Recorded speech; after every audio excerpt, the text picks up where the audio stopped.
Good evening, everyone. Welcome to the Institute of Global Professionals. I hope everyone is fine, and thanks a lot for joining with us. Those who regularly enjoyed our international webinar, I hope you have benefited a little bit through these webinars. We are trying to find the best trainers, speaker, coaches from all over the world are able to present that they are very skilled. Hopefully, it will help everyone a little bit. We hope you are with this initiative and will be the future. We will evaluate and do something for those who wants to learn. If we can help someone with our efforts, that's a lot for us. Our activities will continue if we get support from yours. The mission of this institute is to empower people from all over the world, especially the job seekers and the job holders, by providing effective training and consultation.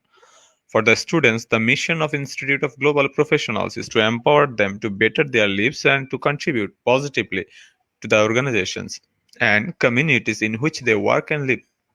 We accomplish by providing quality higher education. We serve students locally, nationally, and internationally through our respective campus locations and distance learning formats. Our sessions are conducted by globally renowned professionals. People who are joining with us, I'm cordially welcoming you all. We hope that the webinar will help you to enlighten your knowledge in various sectors. Hope you will enjoy and stay with us till the end. We have already completed 56th webinar successfully, and our last webinar was on importance of cross-cultural awareness. Today we are presenting the webinar 57th on coaching psychology for leaders. And today's guest speaker, Nick Wright. I would like to introduce our guest today. Nick Wright is a qualified and experienced psychological coach, trainer, and organization development consultant with 25 plus years experience of working with beyond port leaders in the UK. Oh my God, 25 years. If you add some more number, then it become my age. Nick has a postgraduate diploma in coaching psychology and a master's degree in human resource management, a degree in theology, a diploma in postural studies, and a certificate in supervision and consultation. Nick is a fellow of the UK Institute of Training and Occupational Learning and has worked in 14 countries to date. You have to see more about Nick and his work on his website www.nick/wrigst.com. Please give a warm welcome to Nick, sir. Hello, sir. Hello, and thank you, Kaushik. Thank you for your warm welcome. And commenting on my age, I was 60 last year, so I think I'm quite a bit older than you. But thank you for this opportunity to share something from my own experience in this world of coaching psychology and working in particular with leaders. About myself, I work as a psychological coach. I also work in organization development from a psychological perspective, so that may be of interest for some of you today. And most of my experience throughout my working life has been with what you might call beyond profit organizations, and that's charities and international non-governmental organizations. Most of my work is with leaders and with leadership teams. And I had the privilege of studying coaching psychology as well as organizational psychology, and that's where my thinking and my background comes from. And I want to share with you today some of the learning that I've picked up through the studies that I've done, and also through some of the work that I've done in that area. So that's my intention today. At a personal level, my life inspirations are Jesus. Jesus is very important to me. And my partner in the Philippines, Jasmine. Jasmine is the most Jesus-like person I've met in my life. I'm dazzled by her, and she's a big influence for me. And as Kaushik mentioned, on my website, you can see the address on the slide. There are lots of articles and blogs and also free downloadable resources about the kind of things that I'll be sharing with you today. So if you want to see more, you can see them there. Kaushik, a question here at this point. I can't see questions or comments on the Facebook page. So is there something that I need to do, or will they come on later?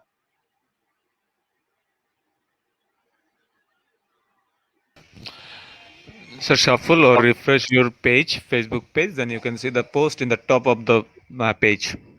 Okay, I'll refresh it. Kaushik is my technology mentor for this process. Okay, I've refreshed the page and it's still the same.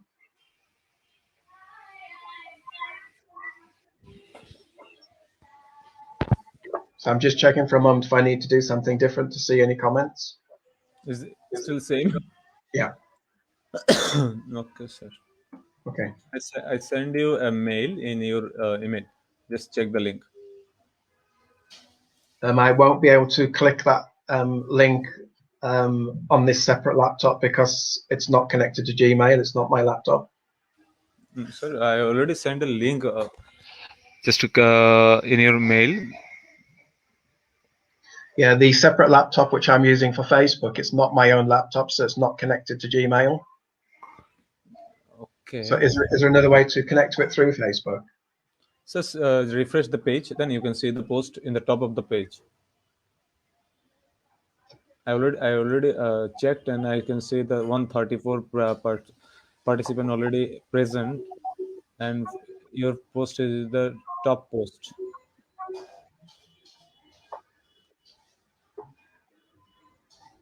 Yeah, I can't see anything. I can only see the advert still for the page.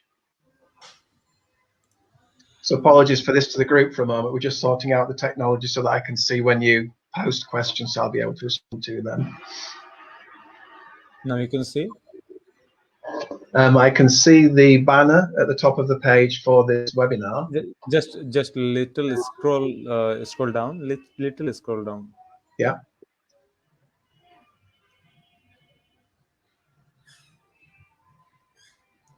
Yeah, there's nothing. You are in page right now. Okay, so I'm on the Facebook page where it shows the banner for this webinar at the top of the page. Yeah. And if I scroll down, it's really just an advert for the event.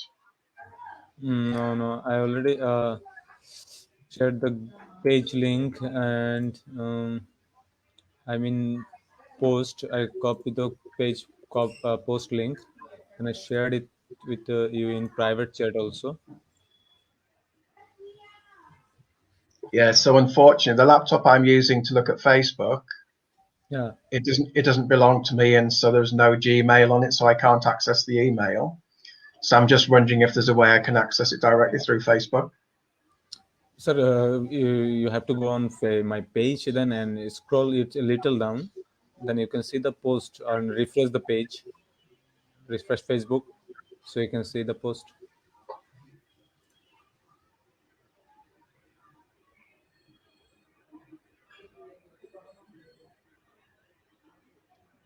Yeah, it's just adverts for events.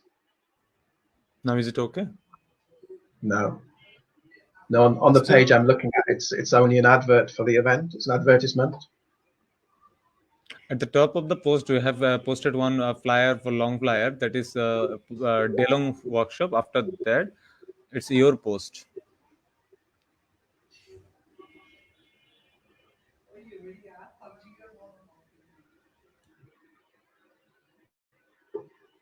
Yeah, no, there's just an advertisement I can see on the screen. There's nothing else. There's no links or Mail me on which way. Yeah, now is it okay? no. It's just an advert. Do I need to click on discussion? It's got about and discussion. No. Just you have to this page is already appear in the top of the page. I don't know why you face some problem, but what's the reason? Wherein Yeah. this post is already in top of the page. It's home page, home button. Okay, if I click on the banner, it looks like it's opened. I can see one comment, somebody asking how to register, but maybe that's not the right thing. No, sir, not that post. You have to connect the new post.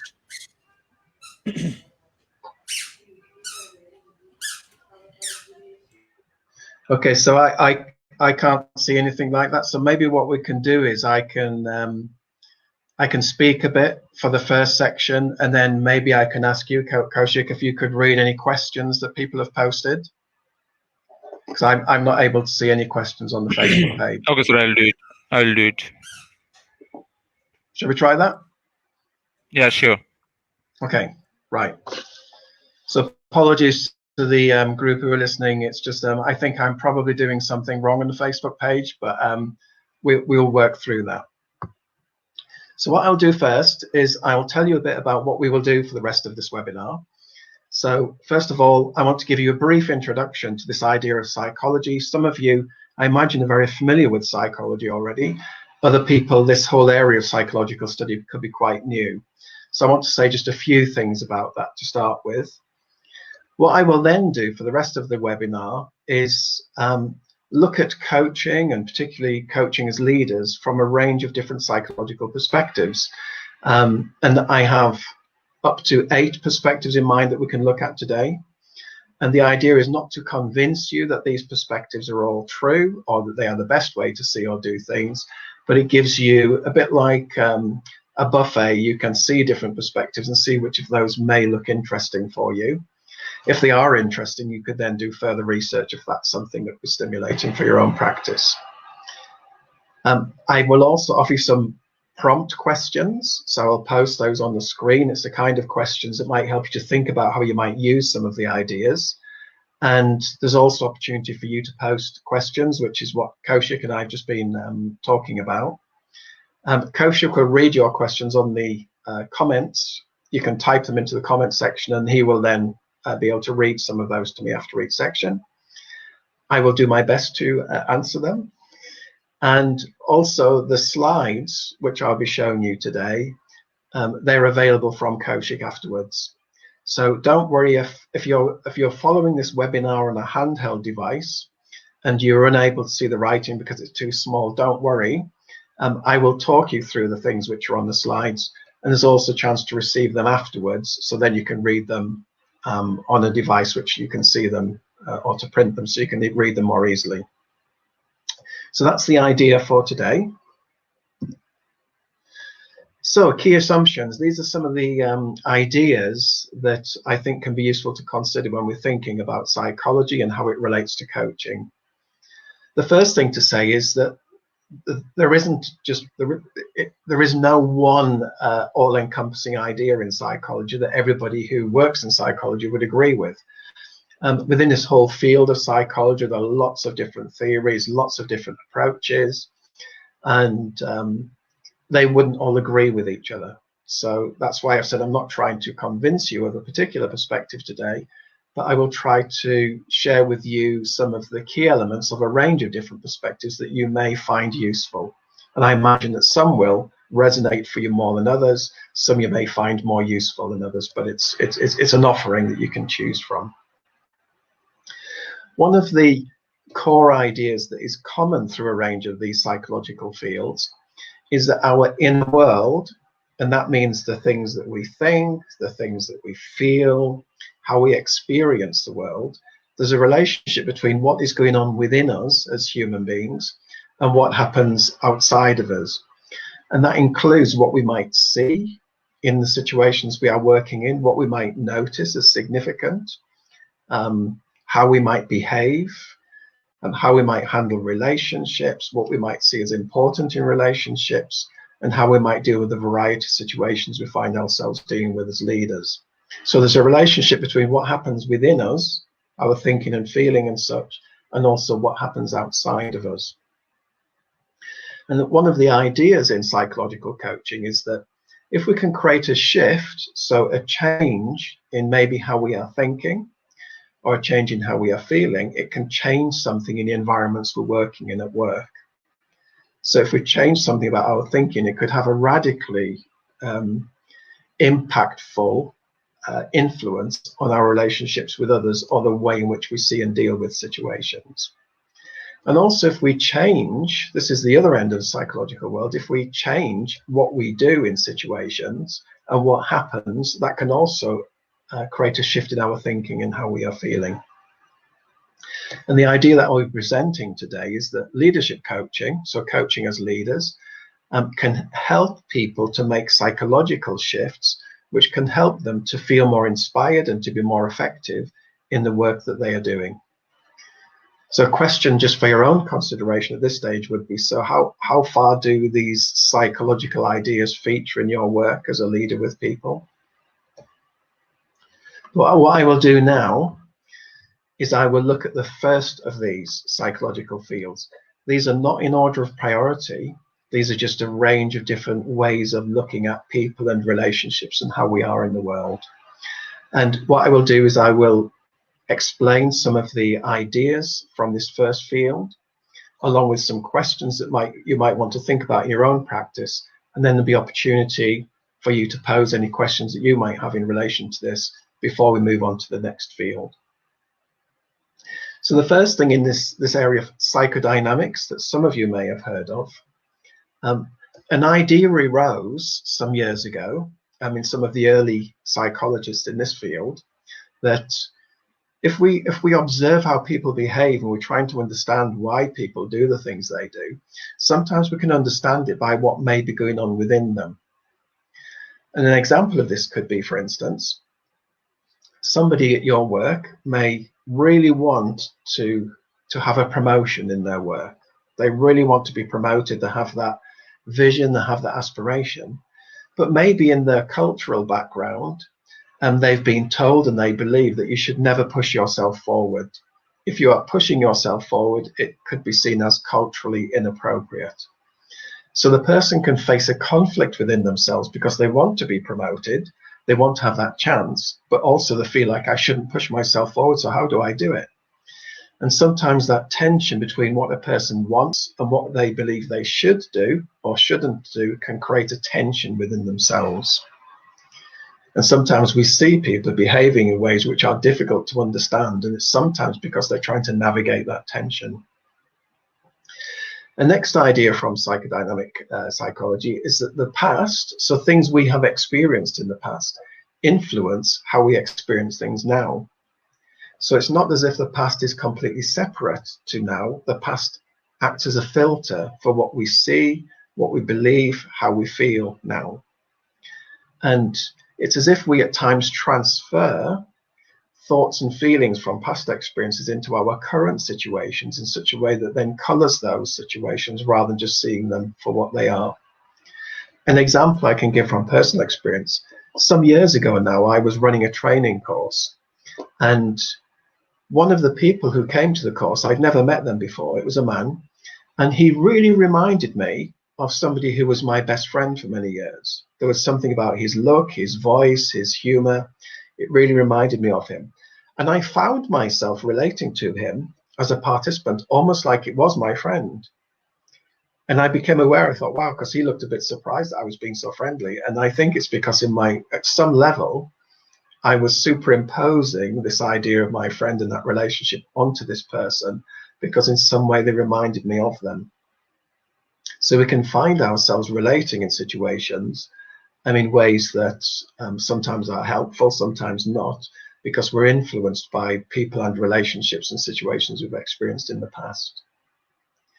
Now, sometimes these tensions that we experience within us can create stress. It can create pressure and stress for us. And especially if they're unresolved, if we can't find a way to resolve this, I want a promotion, but I can't push myself forward, it can create stress. And when we have that stress, it's an uncomfortable feeling, it can create anxiety for us. And what we sometimes do is try to deny that even to ourselves. It's like we try to push it down or push it away from ourselves as if we're not really experiencing that.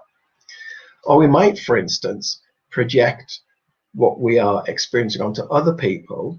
So we might see other people as being selfish, but we don't see that in ourselves.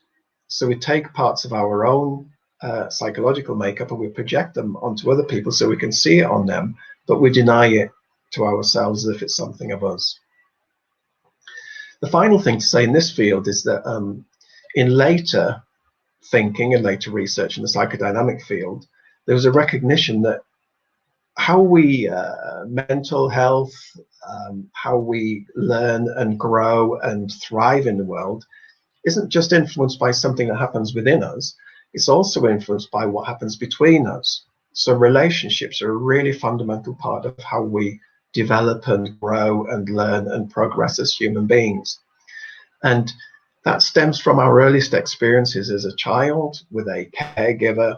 If we have somebody caring for us and we feel safe and secure in the care that that person provides, it can provide a basis from which in future life we also handle relationships from a place of feeling secure.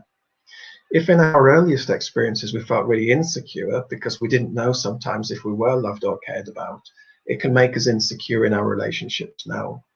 So things that happened in the past in relationships can influence, even subconsciously, how we experience relationships and work now. And that includes relationships we experience at work.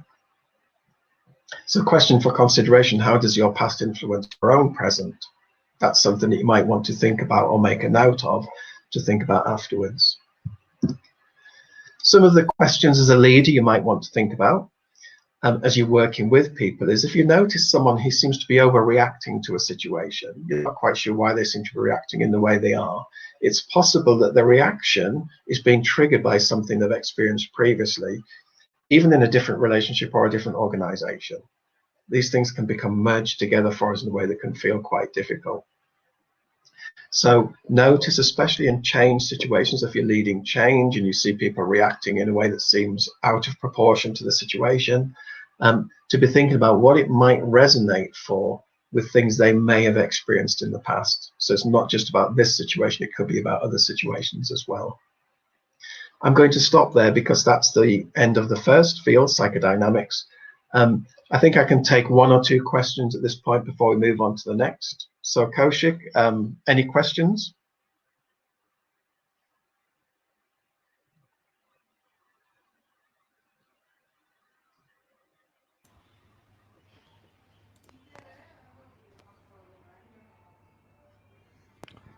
Sir, one question is that something like emotional resilience?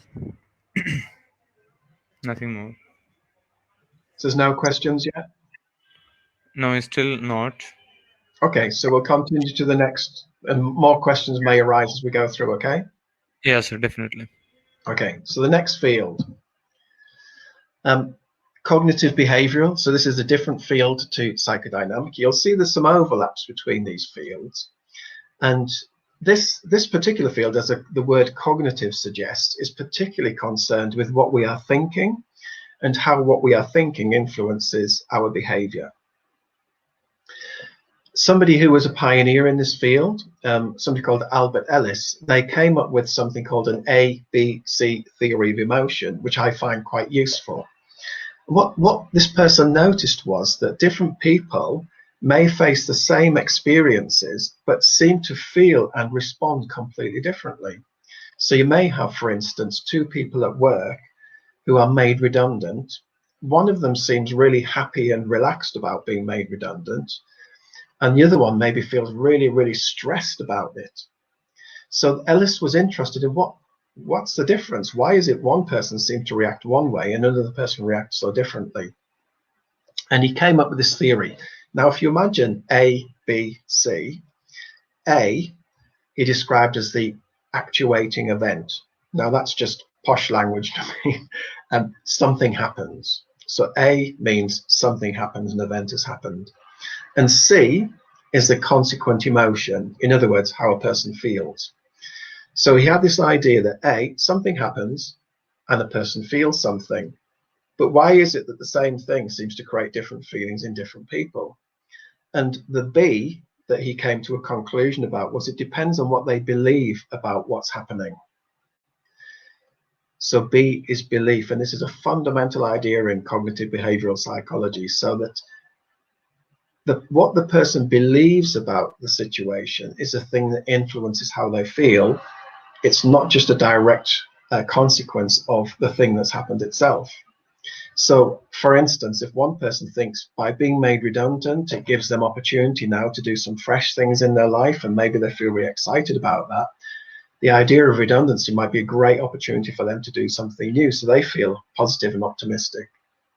Somebody else may feel oh my goodness, if I lose my job, I lose my income, I lose something which I have loved doing, I lose my relationships with my colleagues. It's a terrible thing. And so they feel terrible.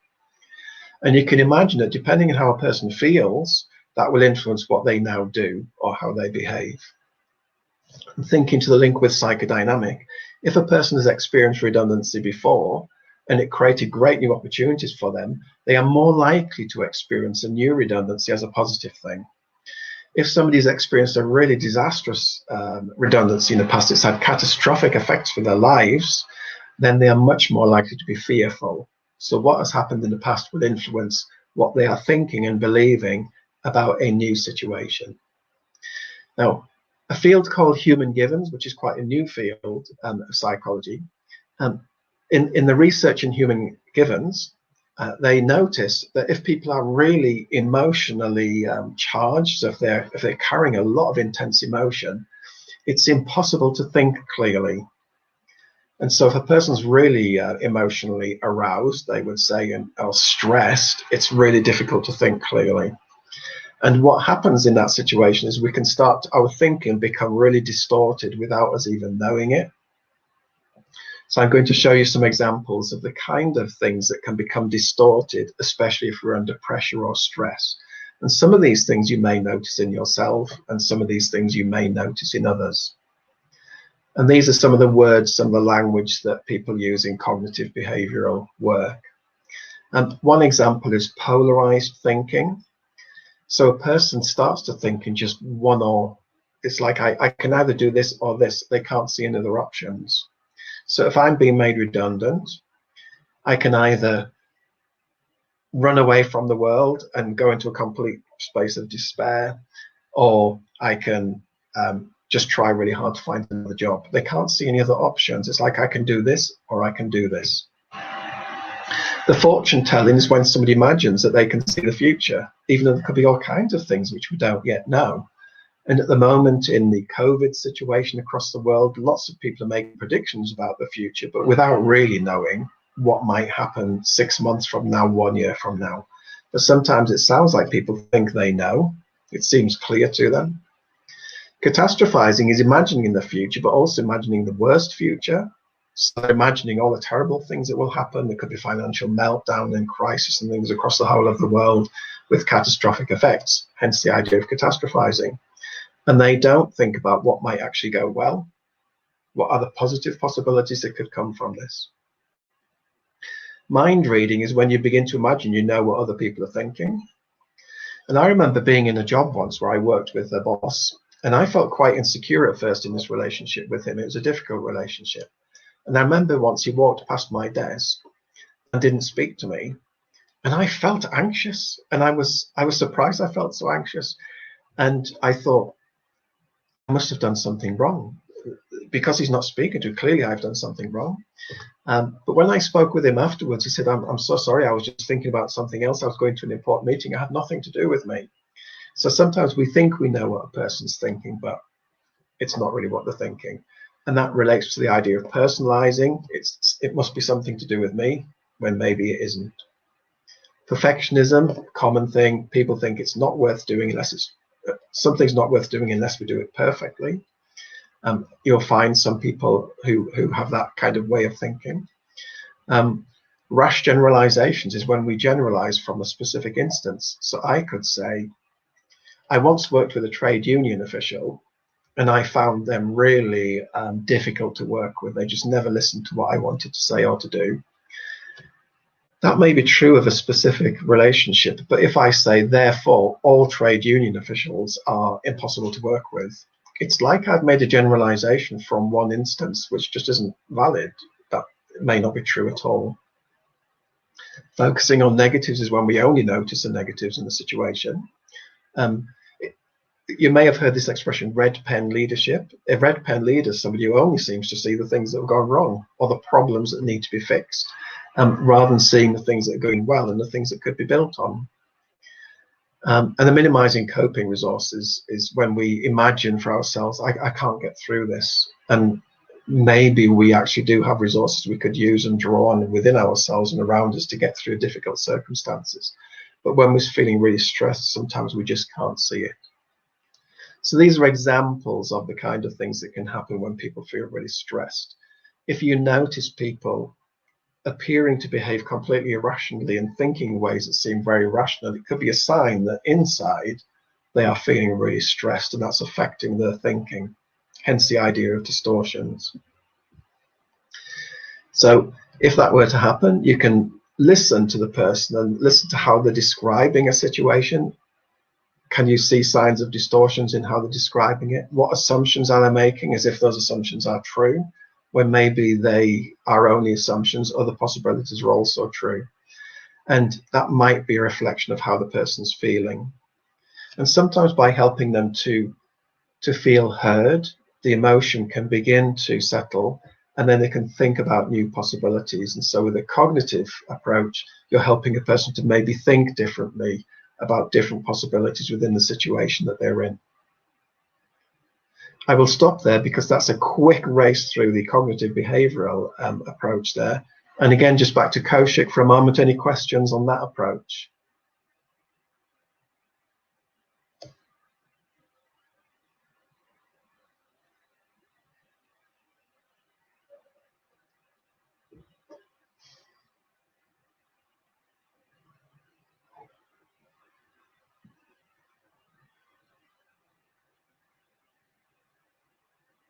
So Kaushik, are you able to hear me?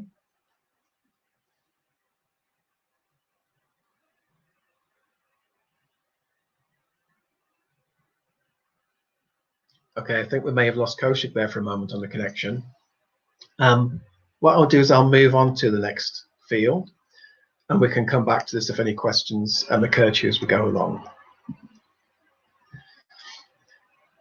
This slide, you may be familiar with some of these images, and I want you to give a moment just to think about it. As you look at these images, what do you see?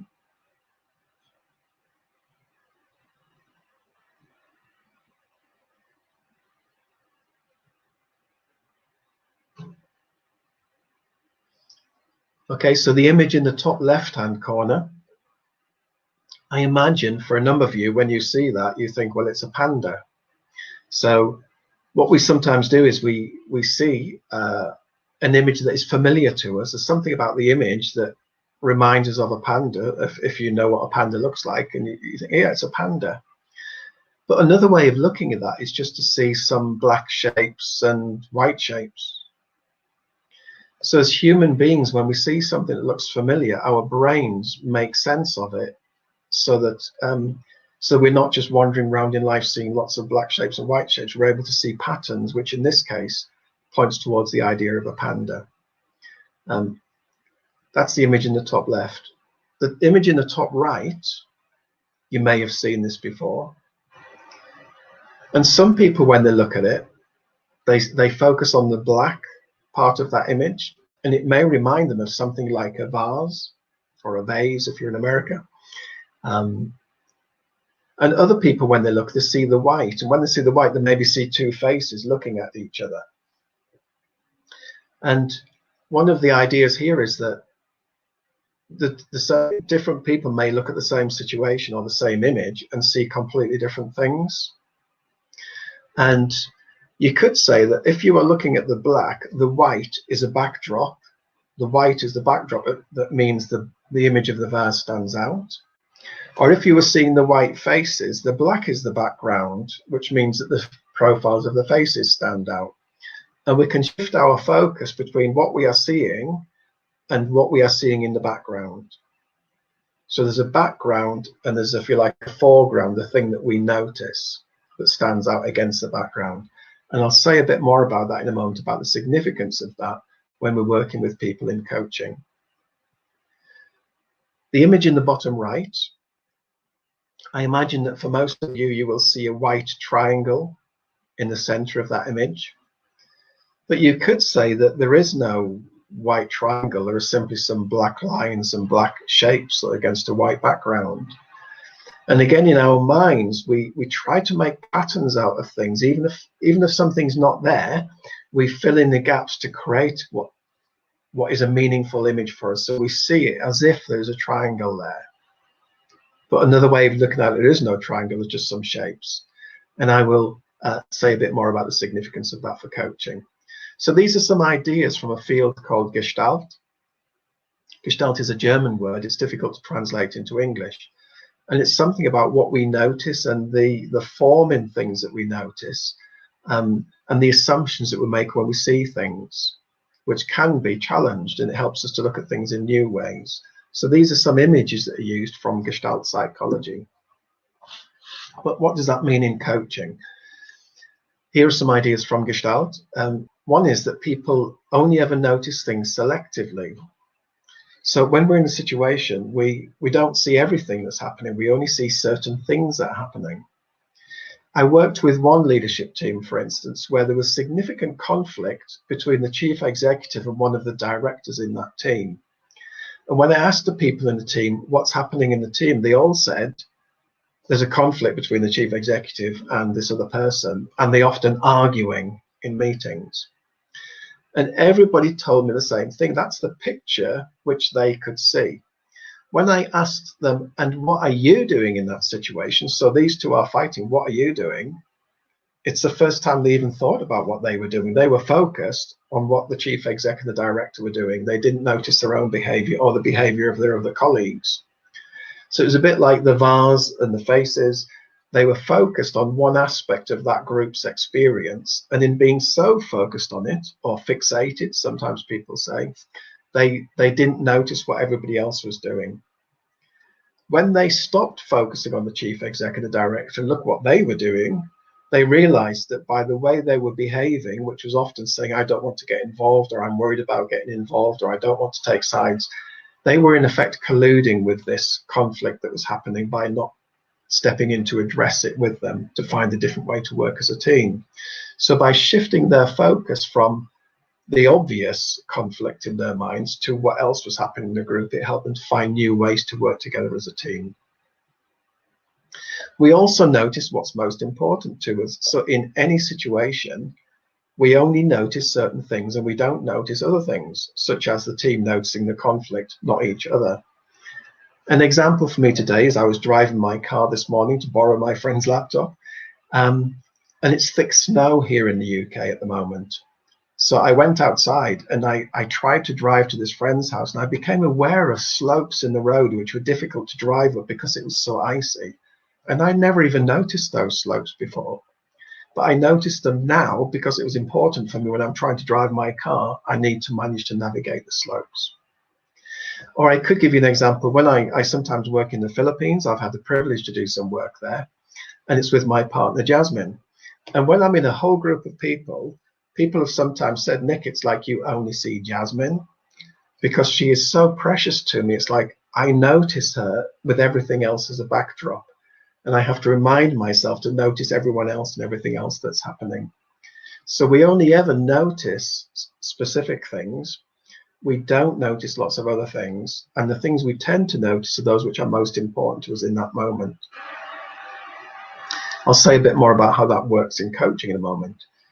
Another idea in Gestalt is that people are motivated by fulfilling a need. So one way of working people in Gestalt is to say to them, in whatever situation you're in, what do you need? It's a really simple question, but it can be so powerful. What do you need? If a person says, you know, I'm really struggling with my redundancy situation that's happening, you can say to them, so what do you need? What do you need that will enable you to handle this as well as you can in a difficult situation? It can be really powerful. And in Gestalt, rather than a coaching conversation in the typical way that we might think of coaching, it's often more about doing experiments together and then seeing what happens. An experiment could be role-playing something, role-playing a relationship or a situation, rather than just trying to imagine that relationship and then seeing what comes into awareness. So in Gestalt, you can, if you're using this in coaching, what does the person need to be their best? You can ask. So if you were to perform really well in this, what would you need? To notice what the person seems to be noticing in any relationship or situation, and also what they're not noticing. Because sometimes the key to resolving an issue is by stepping back and seeing the things which we are not noticing. Sometimes you can reflect back to the person and say, well, something I'm aware of, something I'm noticing as we're talking about this is whatever. And you can also think about with a person, if we were to address this together, if I can help you to think through it or to do this differently, how shall we do this? What way of doing this would work well for you? We don't have time today to give lots of examples, but I mentioned on my website there's a resources section. On that resources section, you can see some examples of using Gestalt coaching by doing things with a person rather than just talking about it. And an example you can see there, if you look, is called Crab to Dolphin. Sounds like a funny title, but it's a case example, a short case example of using Gestalt in practice. So at this stage, I will pause and ask Kaushik again, any questions so far?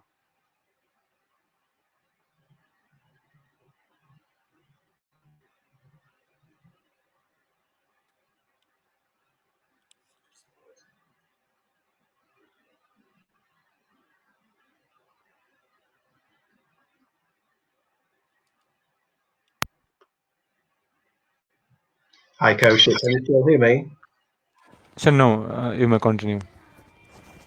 So no questions yet? Sorry, sir. So there's no questions yet. I should continue? Definitely, sir. Okay, good, thank you. Okay, the next field then, person-centered. This is a field which you often hear associated with counseling. And person-centered psychology in practice, as the name suggests, it focuses on a person as a human being. So person-centered is, if you're working in a person-centered way as a leader, you're not just focusing on a task, which sometimes leaders and managers can be preoccupied with. You're thinking about the person in relation to the task. So person-centered is a very humanistic way of thinking about people and relating to them and working with them. And there are certain ideas in person-centered practice which can influence how we work with people as leaders. I'll give an example from my own practice. Once I was working in a global NGO, so non-governmental organization, a charity, and they were working through a strategy and change process in one part of the organization. And they were at the very beginning of thinking about how to approach this. And the chief executive said to me, I've talked to some of my colleagues, and what they say is, as a leadership, we need to think through the strategy for the organization. We then need to communicate that to the organization, so all of the staff. We need to communicate with that the structure that will be needed. And then we can tell people how they can apply for posts in that structure. And there won't be posts for everyone because there will be things that will change.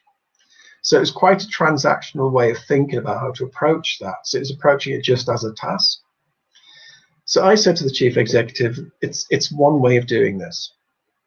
If you were to think about in another way, which you could think of as being more person-centered, but I didn't use that language with him, I said, if you imagine one of our staff meetings, they would have meetings when everyone came together. There was about 250 people in this office. I said, if you imagine one of those meetings and you are standing at the front looking at all of these people, I said, you've got John sitting there, you've got Susan sitting here, you've got Alex at the back, and you know these people, and you know the amazing passion they bring and the ideas they have, and sometimes they maybe are a bit annoying. We're all just human beings. Sometimes we're weird. But you know these people, you know what they bring and the potential in that. So a different way of thinking about this is, what kind of conversation might you have with these people to help you with them to shape a new vision and future for this organization, so that you're not just deciding it and imposing it on them, you're involving people in a process of thinking this through with you to find the best possible solutions to some of the challenges they were facing. The chief executive said, okay, that's a very different approach to the one that I had been advised, but we will do it. And we then designed a process which was person-centered, and it involved working with people honestly around the things which the leaders were struggling with, as well as the ideas they had and ideas that others had. And at the end of it, they created an amazing, ambitious strategy, and it had everyone on board with this thing. Very few people needed to leave the organization because they have designed something which was amazing. And the chief executive said it's more amazing than I imagined for myself at the beginning of this. The staff then had something called brand awards, where they could give its opportunity for all of the staff together to acknowledge things which they've seen as good practice in the organization. And the staff themselves said, we want to acknowledge the leadership of this process, which was so engaging. It was so inspiring and transformational. So we want to nominate the leaders for this award. And it was an award that was normally only given to staff in the organization for modeling the brand values. So person-centered practice can be really powerful. It involves empathy. That means trying to really connect with other people's experience. Often you will hear people in this, how are you feeling? So how does it feel for you as we work through this? If we were to use this approach, how would that be for you? It's accepting people in a non-judgmental way, which means valuing people as human beings, even in spite of all the kind of strange things that we all have about us. And it also recognizes that really listening to people, so giving people space to really listen to them, can be a very powerful tool in helping people to change and move on. So listening, and not just kind of listening in a very passive way, it's actively trying to really hear and understand and work with someone, is one of the things that can make such a powerful shift in that person's own experience and what they're able to contribute in an organization. So some examples as a leader you may want to consider is, as you're working with people, how are they feeling? What are they most excited or concerned about? I love it when I worked with one leader who would ask at the beginning of each team meeting, since we last met, each person to share just one thing that has inspired you most. And people, by sharing stories of things that inspired them, it was really inspiring to hear it, but it also created such a positive energy in the room and influenced how people are feeling and how they engaged with each other and their work. And how is the person handling key relationships? So this whole idea of relationship is so important in person-centered practice. And you can work with the people on how do they handle relationships with other people as well as the relationship with you. And also you can look at, well, what are you noticing about your own practice? So as a leader, do you tend to think primarily of tasks? Or do you tend to think primarily of people or processes? What's your main focus? And how can you make sure that you work with people as a leader and not just in a way that's kind of treating people as objects to be maneuvered as you pursue a task or a strategy? So that's a kind of a person-centered idea and practice. So again, any questions so far?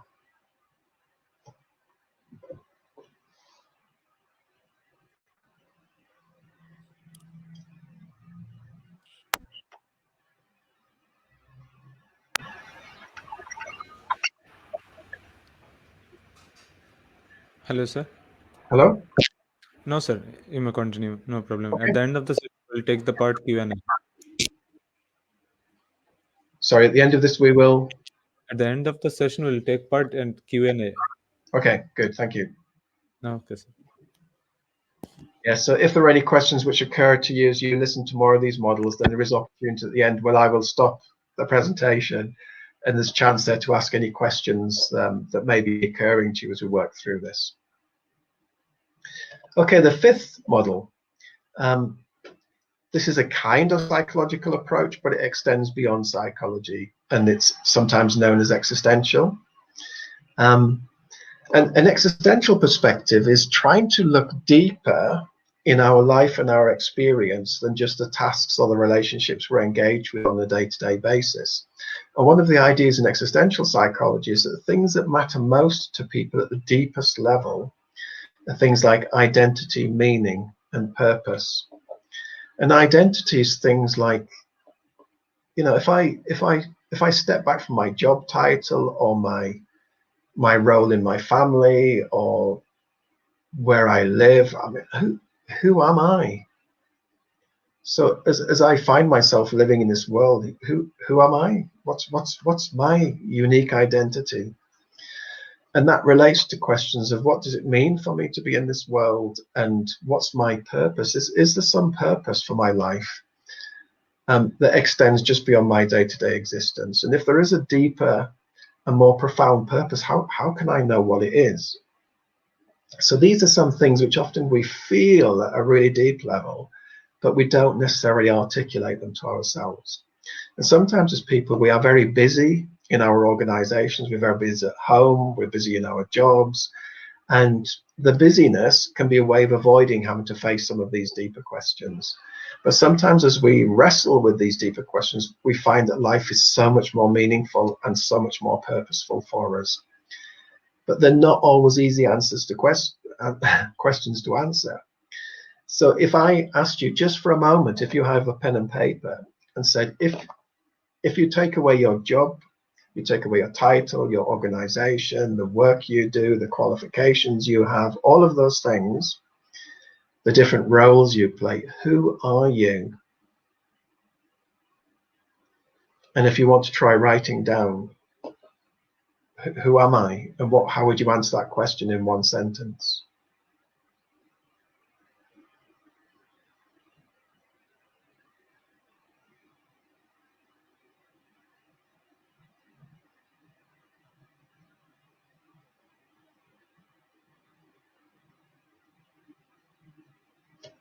So there's an example of an existential type question. Who am I? What am I here to do? So what's my real purpose in this world? Is there a real purpose in this world that goes beyond my day-to-day existence? That's where this idea of existence in existential can be really profound. In some cultures and for some people, there's a close relationship between existential psychology and spirituality. So for me, when I think of my own existential questions, I would say, well, I can only answer the question by saying I'm a child of God. And somehow that identity makes sense of everything which I'm then engaged in my life and in my work. And I can't find another meaningful way to answer the question, but that's something that's meaningful for me. And so for some people, the ideas of spirituality and existential questions are really closely intertwined. Another idea that's really fundamental in existential psychology is that people become who they are. So I become who I am as Nick by the things that I do. It's by the choices that I make. So in some ideas of psychology, you may have heard of this idea of nurture and nature. Some people would say we are born with an inherent personality and inherent personality traits, and that's essentially who we are. And then we just work that out in the different situations that we experience in different relationships through life. But in existential psychology, there's this idea that we become who we are by the choices that we make. I have an example I can share, and I posted on my website last week. It's a short paper called An Introduction to Existential Coaching. If this is something you're interested in, you could have a look. And I gave an example that when I was younger, I had a daughter who was 7 years old, and I took her to a play park, and it was one of these play parks where they have a huge slide. I'd never seen one so high and so steep, this really steep slide. And my daughter said to me, I want to have a go on the slide. And I was really shocked. I was like, wow, I would be too scared to go on this slide, but you want to do it? And she said, yeah, she would love to do it. And I said, well, if you do it, it will be okay, because you can see other children are doing this slide. So we know it's kind of safe, but it's also a scary thing to do. And she said, no, I'm going to do this. So I watched her as she walked up this long staircase to the top of this slide. When she got to the top, she approached the edge and she sat on the edge with her feet hanging. And I walked up the stairs to where she was. And I said, I'm astonished that you're going to do this. How are you doing this? And she said, Dad, you told me it will be okay, and I trust you. Now, wow, what a responsibility as a father. I was like, wow, she wants to do it. And she went off the edge. When she arrived at the bottom, I then spoke with her and I said, I can't understand what made you do something which on the face of it looks so terrifying. And she said, look, Dad, I want to explain. Now, this is a 7-year-old. She said, I keep a diary. At the end of each day, I write down important things about my day. And she goes, when I go home tonight, I want to write in my diary that even though I was terrified, I chose to do it. I don't want to write in my diary because I was terrified, I didn't do it. She says, I want to be the kind of person who does it, even if I feel terrified. And I only become that person if I then do it. Now, this is me paraphrasing her words, but I was shocked. So this 7-year-old child had this deep sense that existential psychologists think of as we become the people we are through the choices and the decisions that we make. So that's an example from personal experience. So the kind of questions that you may consider from this perspective are, when you're at work, what does a person's job represent for them, symbolically or existentially? And sometimes if you make a change to a person's job, you can see them reacting in ways that can feel unexpected.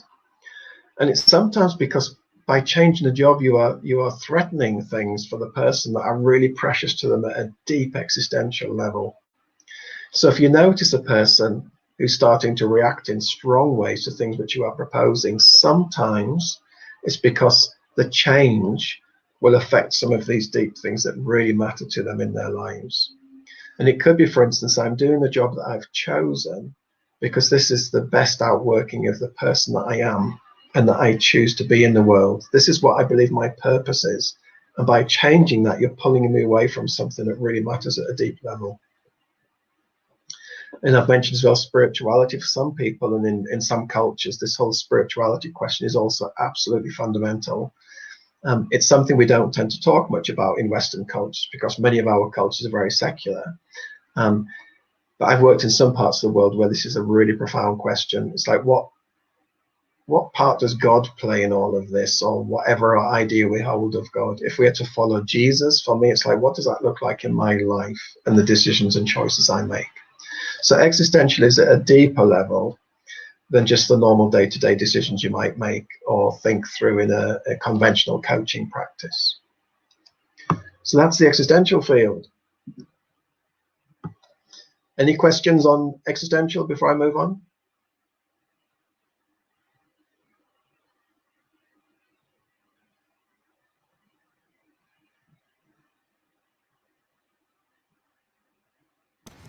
Okay, I'm going to pause there just for a moment. So far we've looked at 5 different fields, and I'm aware that I'm talking quite fast here. There's little chance for you to write things down that you may want to write down that's significant for you.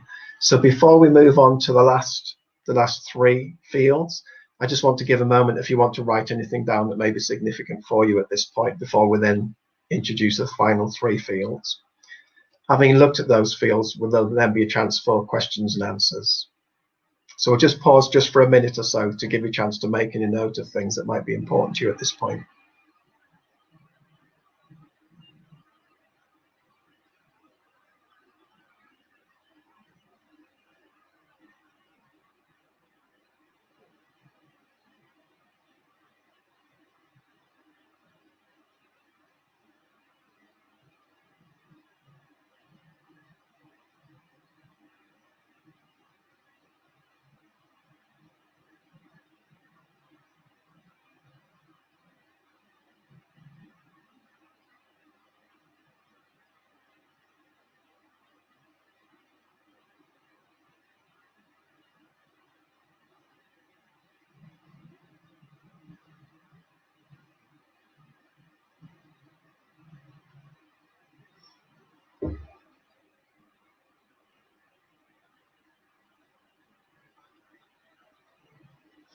Okay, so I hope you're okay, ready for me to continue.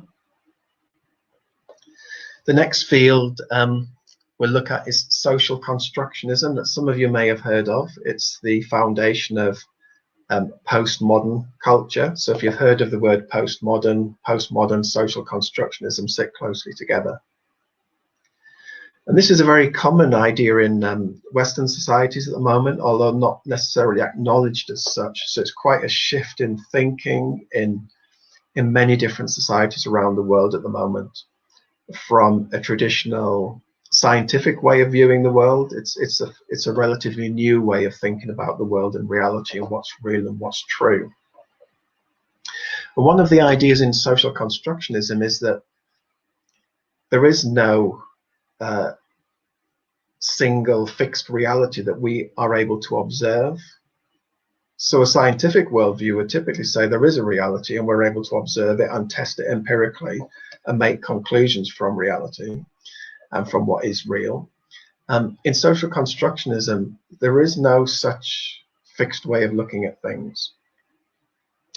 So there's an idea you may have heard of, reality is perception.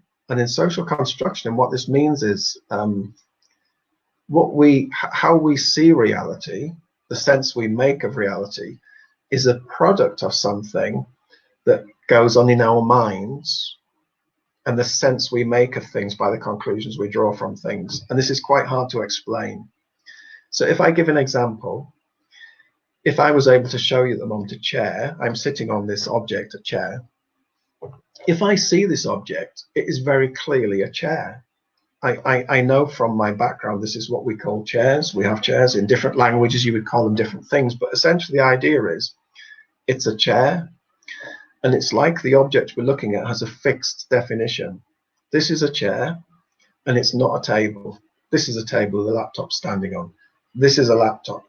Now, in social constructionism, the idea is that chair is a cultural interpretation of what this object is. So it's not a chair by definition, it's an object. This happens to be made from wood and it's in a certain shape. But culturally, we regard this object as a chair and we associate a chair with something that we sit on. But the associations that we hold with this object are not something about the object itself. That's things which we superimpose onto the object. And that's why we think of it as a chair. Now, I hope I'm not losing you at this point. It's quite hard to explain social constructionist ways of thinking. So the idea is that what we perceive as reality and what we think of as reality is a product of how we and others think about things and talk about such things and the labels we give to them. But I often imagine if I was flying an airplane over a jungle area where nobody had ever seen a chair before, and I dropped the chair out of the airplane and it fell into the jungle, and at some time in the future, some people who had never seen a chair before living in the jungle, they found it, they wouldn't necessarily think of it as a chair. They might have no idea what it is. They might think it's what they would see as a table, or maybe it's something you could use as a shelter by going underneath it when it was raining. So there's nothing intrinsically chairness about the object. Chair is a cultural idea that we project onto the object. Now, if I haven't lost you already, I will give an example of what this principle can look like in an organization. So we're not thinking about chairs, we're thinking about conversations between people about things they perceive as real. I worked with one, again, it was an NGO because that's where my experience is with these international charities. And in this organization, you had different departments carrying out different functions.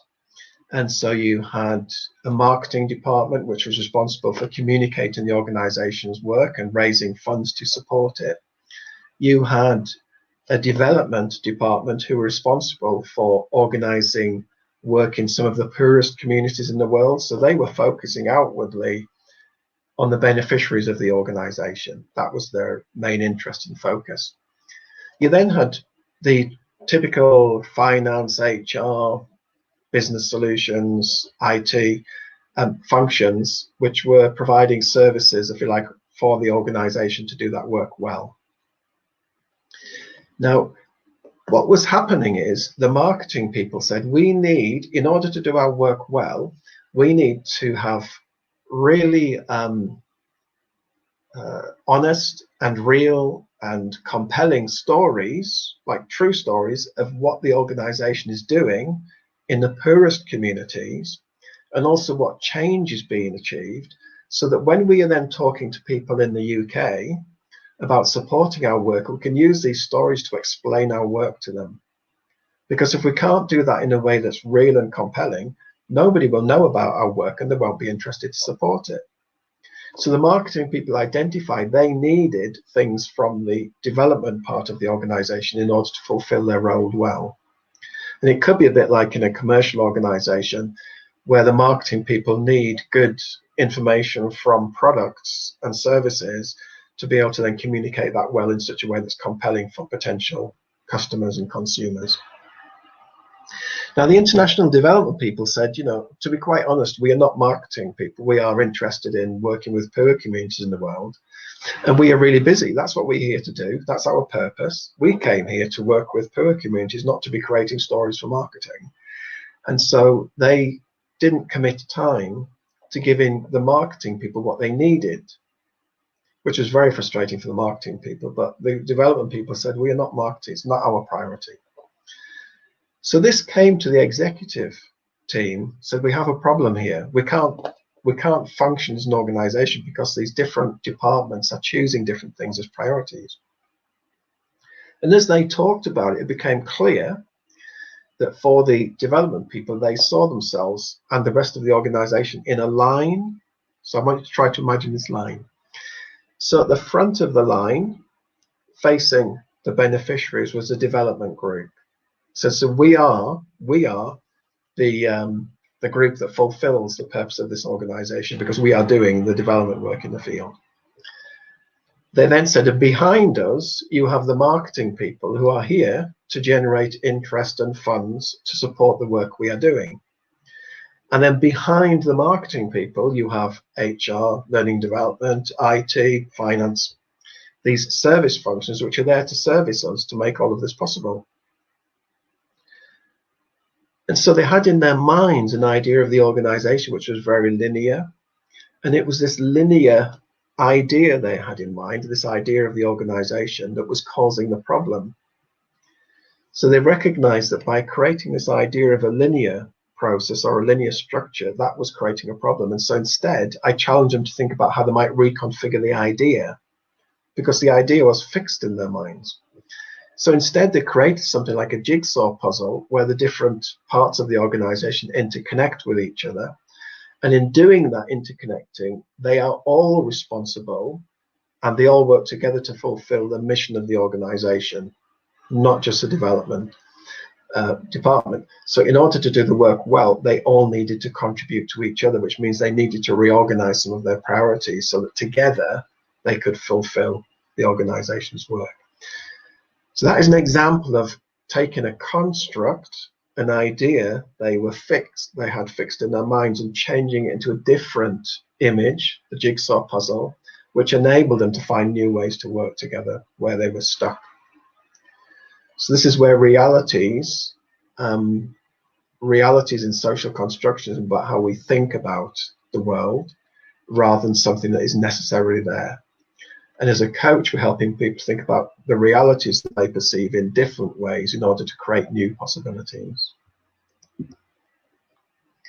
So if we're working with a person or a team, it could be when you listen to a person talking, what's the idea of the organization or the task or the world that they are metaphorically painting as they talk about it? And what are the limits of the way of describing that situation? So if they were to find a different way of thinking about it, could it make new things possible? What may be reinforcing that person's way of seeing the situation? Maybe others also see it that way, and so just have a shared view, which is how culture works. And what ways as a leader could you use to help people to think about things in new ways that open up new possibilities? So that's an introduction to the social construct frame, which is probably one of the hardest for many people to connect with, because it's a whole way of thinking about reality and truth rather than just a technique you might use in coaching. So any questions on the social constructionism before we move on to the next?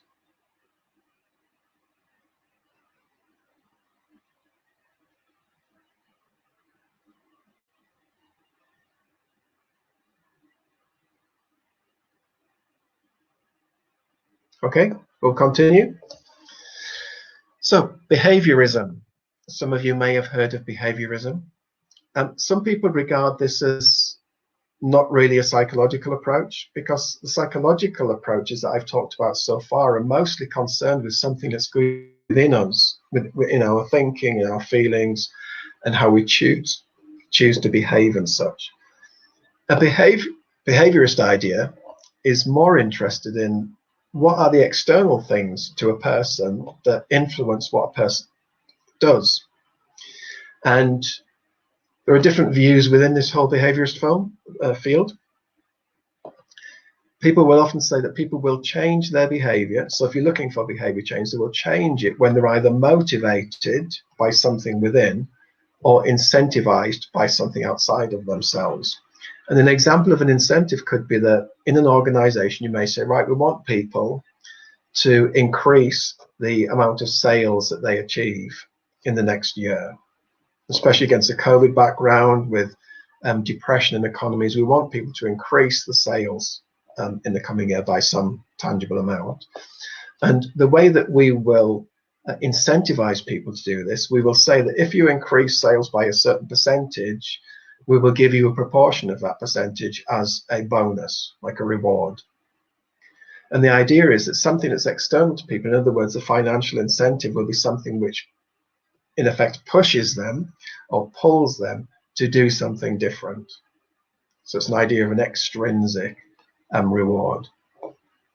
And in a lot of HR work, HR practitioners are thinking about how can we incentivize people to do the things which we as an organization want them to do well. And that's where we often have things like behavioral frameworks and stuff in organizations and competency frameworks.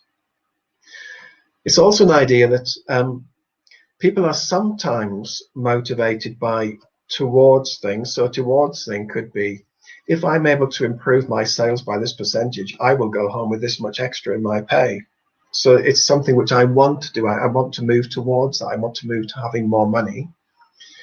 Some people are motivated by what is regarded as away from. It means I will do this because if I don't do it, I might lose my job. Or I will do this because I don't want to feel humiliated in front of my colleagues who managed to achieve better sales than me. So in other words, it's a way of avoiding something. So some people are incentivized by things which they can get, and some people are incentivized by things they can avoid if they don't achieve it. And sometimes it's a mix of those things for people. And we notice also that different people are motivated or can be incentivized by different things. So some people, the idea of recognition is really important for them. So I'm coaching somebody at work in an organization at the moment, and they are a really effective manager in that organization. They're in a middle management position. But they feel really demotivated. And the reason they feel demotivated is because they don't feel as if the leaders of the organization recognize them for their effort and for the things that they achieve. So recognition from people outside, external people, external to that person, is really important to them. So that would be an example of something which is something external to me, other people's recognition, which incentivizes me to move forward. There's also an idea in behaviorism that you can change people's behavior, not by trying to do something to them individually, if you like. Do something to sounds a bit hard, but by changing environments in which people operate. So again, it's an external thing. And I worked in one organization where they again had problems, as many organizations do, with different teams and departments working well together. What they found is that people in different teams and departments worked well within their own team or their own department, but they didn't tend to communicate with others, which then undermined other people's ability to do things well. And so we had a conversation about how they might address this. And it was really interesting what they chose. They said in this building, there are no places for people to meet together socially. The only places people can meet are in their own team areas. So that means they naturally meet with their own team, or in meeting rooms where they may go if it's for a task meeting. So what they did was they created a restaurant in the building. They had an old basement floor and they converted the basement into a restaurant. It just meant getting some tables and things to do. There's tables and chairs. They then invited an external catering company to come to the organization and provide catering. So that was cost-free to the organization. It was a commercial enterprise. And what they found is that people would leave their desks to go down to the restaurant. They would often then sit with whoever was sitting there already, which was included people from other teams. And it built more natural human relationships between people just by meeting in an informal environment. And what we noticed is that over a period of time, people's reporting on how well they worked with the teams also improved.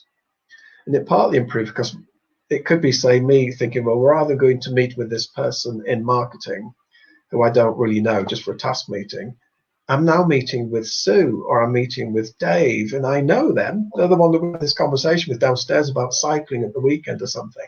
So it was a way of creating a change in an environment, which created a change in the people and their way of doing things, their behavior in that environment.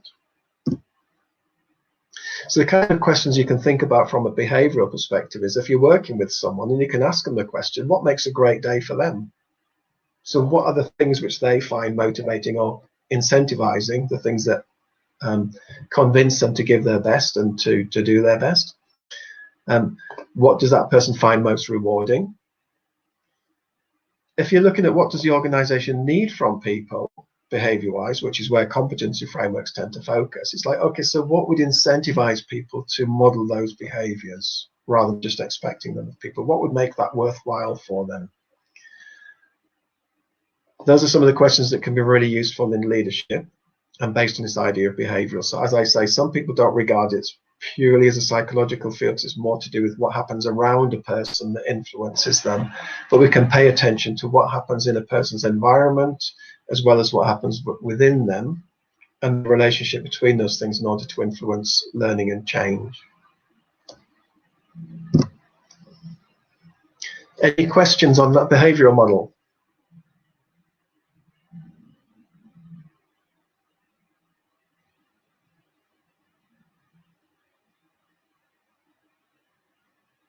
Okay, we're on our final model now. So I will introduce this model briefly, and then we will have a time for questions and answers. So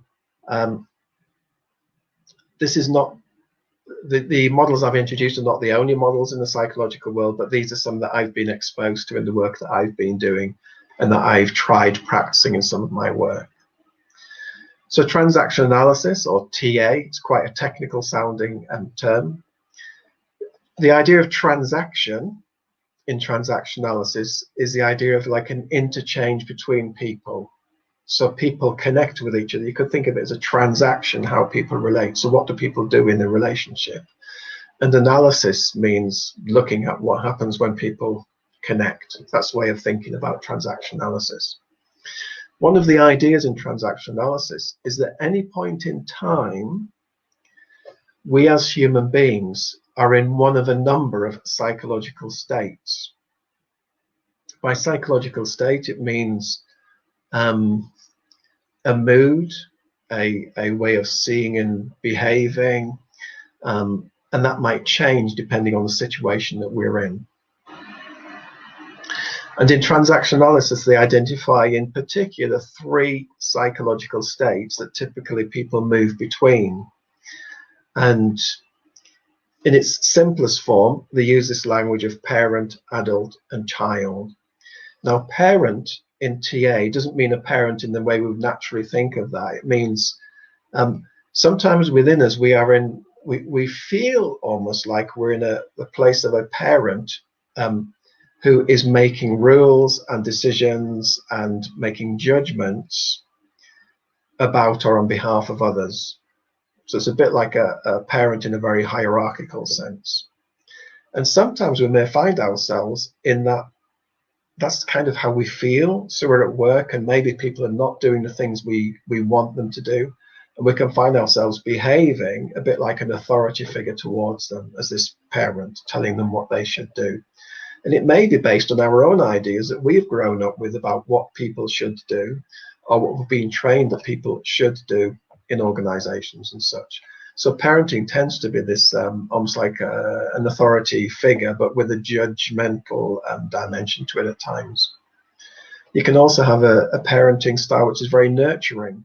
So we may see people around us who are struggling, and our parent within us, our parent psychological state, leads us towards thinking, how can we help support them? How can we care for them? How can we nurture them? And you can see parallels in actual parenting as adults. The adult in transaction analysis is the psychological state when it feels like we are more neutral. So we're not making judgments or trying to tell people what to do or trying to rescue people.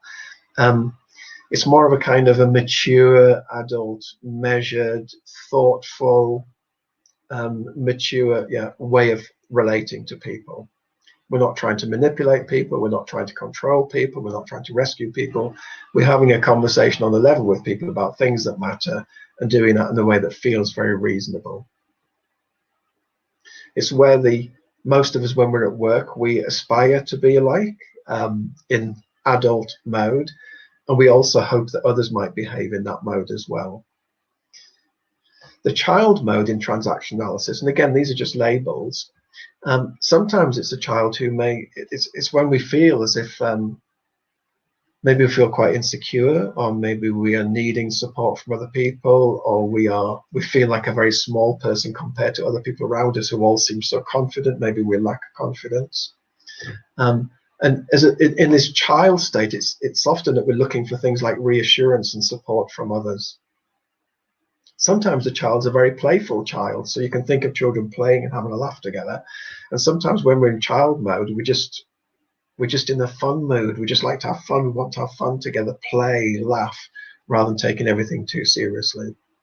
And so in transaction analysis, the idea is that we move between these different psychological states all the time.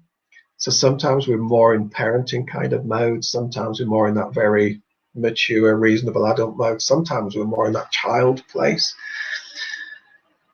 And if we can notice which psychological state we're in, we can be aware of some of the implications of that. And when we're at work, we're often thinking, so what do I need that helps me to stay in adult mode rather than slipping into parent or slipping into child?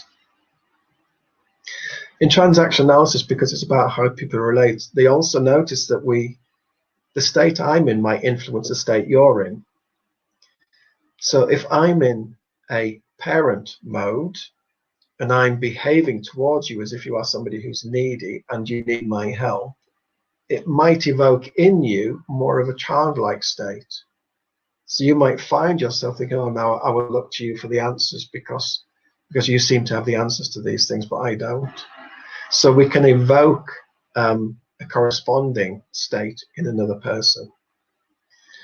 Likewise, if I was to approach and say, you know, I'm really nervous and I'm lacking confidence and I don't know how to do this, it might evoke in you more of a parent mode where you think, well, okay, so what can we do to help you with this? What can we do to support you so that you feel okay? So the mode that I am in will evoke a mode potentially in the other people that I engage with. So there's always this kind of movement between people, between these states, depending what we perceive as the other needing and what we find ourselves drawn into.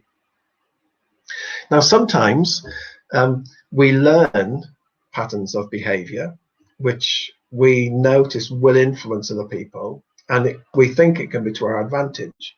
And sometimes in transaction analysis, it's called games. So we learn, and not necessarily doing this consciously, but we find ways of getting what we want. At a very young age, for instance, you will notice a child may smile at their parent as a way, not necessarily of instinctively smiling, because I think if I smile, they work out if I smile, I tend to get a more positive response. And if I get a positive response, I feel better. So the children can learn to behave in such a way that evokes a certain response from the parents that gives the child what they need. And as adults, we can find ourselves similarly behaving in ways that we hope will evoke in the other person the response that we believe that we would need. Now, sometimes these games, as they're called in transaction analysis, sometimes what can happen is that we develop patterns of relationship, which we typically fall into, especially if we're working over a period of time with the same group of people. And one of these patterns, quite a famous one in TA, is called a drama triangle. Now, if you can imagine with me a triangle, and at one point of the triangle, you have a person who is playing the role, if you like, of a victim. And the victim is somebody who maybe will say, do you know, I'm kind of an innocent party here at work, but my boss is giving me a really hard time and they're always on my back. I'm the one who seems to be treated really badly and unfairly. And the person in that victim place, where they are regarding themselves as a victim of somebody else's hard treatment, will see the other person who's giving them the hard treatment as a persecutor. So you have this dynamic set up between a person who is regarded as a persecutor, giving them a hard time, and the person who feels like a victim. You may have another person comes into that scenario. What they see is, and maybe from the report of the person who sees themselves as victim, that they're being given a really hard time by this persecutor. And this third person who comes into the play might see and says, well, I need to do something that will rescue this poor victim from this terrible persecutor. And so the third part of this dynamic that's often set up is this rescuer who is there to try to rescue the victim from the actions of this persecutor. Now, if you think of lots of childhood stories and films, movies on cinema and on TV, you can see this thing being played out. There's usually a villain, and there's usually somebody who is subjected to the terrible things that this villain does. And then you have a hero who comes to rescue the victim from the terrible actions of this persecutor. So this triangle gets played out in all kinds of scenarios and relationships. And as leaders, it can be really useful when we're working with someone to notice which mode are we in. Do we find ourselves at times as the persecutor? Do we find ourselves at times behaving like a victim? Or I'm just this poor person who everyone's blaming for everything. Do we find ourselves as the hero figure who's trying to rescue everything? Because all three of those states can be really unhealthy, and especially if we remain in them and relate to the people from those places. So noticing how we are relating and how other people are relating and what we're being drawn into and what they seem to be drawing us into can be a really powerful thing to then explore with people in a team or with individuals to look at how we might relate differently and in ways that are more healthy. An example would be, rather than the person acting as rescuer, unless it's a real crisis where they do need to be rescued, the person could listen to the story of the person who sees themselves as a victim, and they could act as coach instead. So it's a really hard situation for you. I can see that you are struggling with some aspect of this other person's behavior. Let's have a look at how you might deal with that differently, how you might evoke a different response from the person you see as persecutor. So it would be more of a coaching role rather than a rescuing role, unless it was a genuine crisis. So those are some insights from TA. So some questions of things that might be useful for you to bear in mind. So if you are working with somebody in TA, the psychological state is called an ego state. So ego being central to our personality and in psychodynamic thinking, at least. So what state, psychological state, is a person relating within as you meet with them? So do they seem to be in adult mode? Do they seem to be in a parenting mode, being very critical? Do they seem to be in a child mode, helpless? And what is that triggering in you? You also might want to pay attention to, what does this person, if the person always seems to portray themselves as a bit like a victim and they're always needing rescuing, that's a conversation you could have with them, saying, I wonder how we might handle this differently. And if a person's struggling and seems to be all over the place in terms of how they relate in relationships, you could have a conversation. What do they need from you and from others to help them to stay in more that adult, the kind of mature professional way of thinking and behaving that we'd normally associate with such practice? So those are some examples of things where you could use insights from TA to help develop a person and your relationship with them and their relationship with others. Now that is the end of a very quick tour through 8 different psychological lenses to help us to look at people and situations differently and to help them to think and feel and behave differently for themselves in those situations and relationships. You will notice some overlaps between them. Some are quite distinctly different, some there's commonalities, and as a leader working in coaching mode, you can draw on insights from a number of these fields rather than just having to work with one or trying to force fit it onto a situation. So I really hope that quick tour has been useful for you. It's sparked some ideas that you may be able to use in your own leadership and coaching practice. As I mentioned at the beginning, the slides will be available, and you can see if you're struggling to read the writing because it's too small on your screen, you can see on the slides that information's there. And as I mentioned, on the website, there are also articles, blogs, and downloadable e-resources. It's free resources. We also explain some of these ideas in greater depth. So at this point, Over to Kaushik and the group. So any questions that you have in light of anything you've heard today?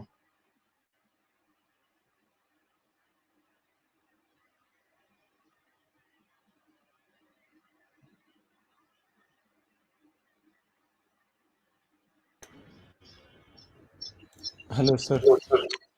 Hello. Sir, honestly speaking, still now, I'm not focusing on question. I'm just focusing on participants' feedback on behalf of you. It's so much impressive, actually. It's so much impressive. Well, that's very kind feedback. Thank you. You can read the feedback in my page section, so no problem. You can find it. Okay, now let's move for question. Okay.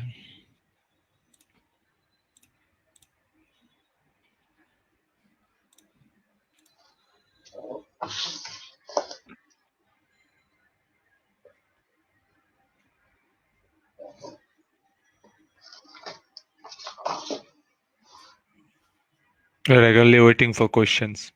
That's okay.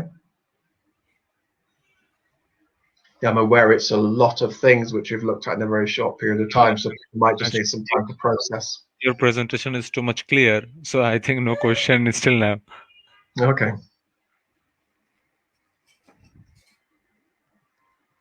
Dear audience, we are waiting for your questions. Yeah. No question is appearing. Okay. Sir, you may stop share your screen. Then you can see the question on your. Yeah. Right. I'm trying to remember how you told me to do this. Kaushik is an expert trainer on using this technology that I'm not familiar with, so bear with me as I try to work out how to use it. Thank you.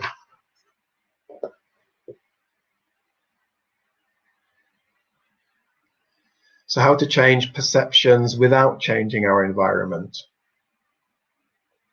Yeah, that's a really interesting question, and I guess that's one of the areas where the social constructionist approach I mentioned can be particularly useful, because what we can do is explore with the person how they are. The language people often use is construing. It means what picture are they creating of the situation which they are dealing with or the relationship they are working with, and are there other ways of thinking about the situation which make new possibilities possible for them. So it hasn't tried to change the environment directly, it's tried to change something about how they perceive that environment and therefore how they might feel and how they might behave in it to influence change, if that answers the question.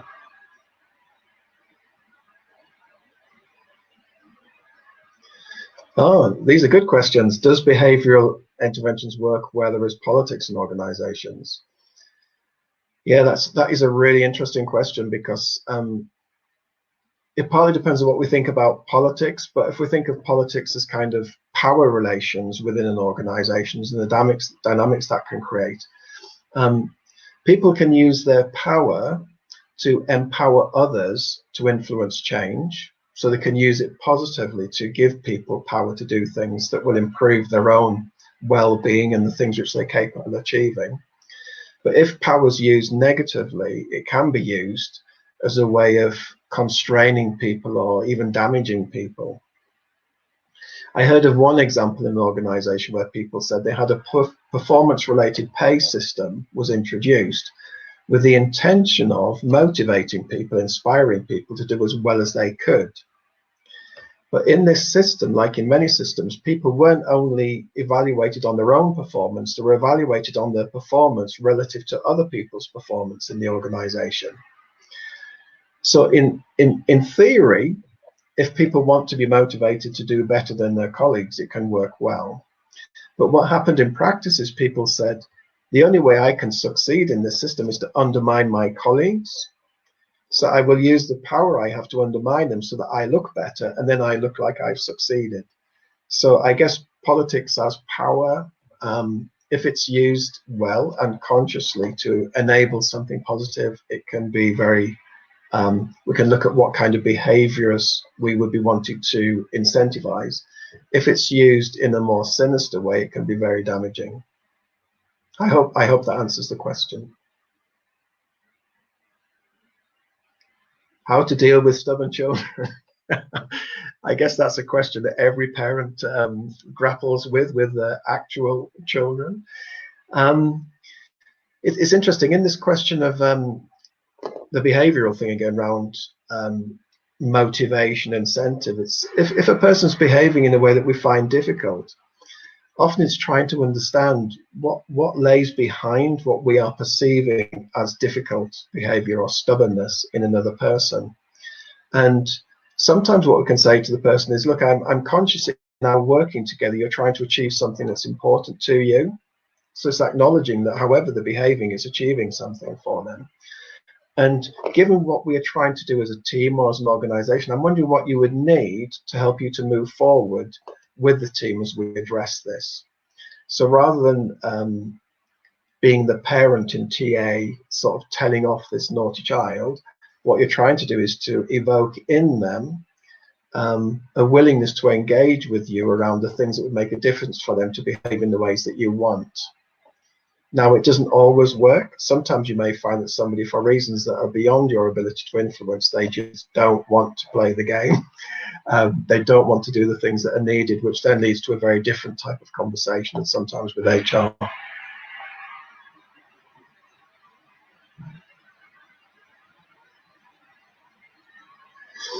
Now, another good question. The difference between emotion and sympathy. Yeah, sympathy is often characterized as feeling sorry for someone. So I might see somebody who's in a difficult situation, and I might think, that it's so sad that they're in that situation. And if we look back to the TA model, that might evoke in me this nurturing parent. So I might think, oh no, I need to rescue them because they're in such a difficult situation.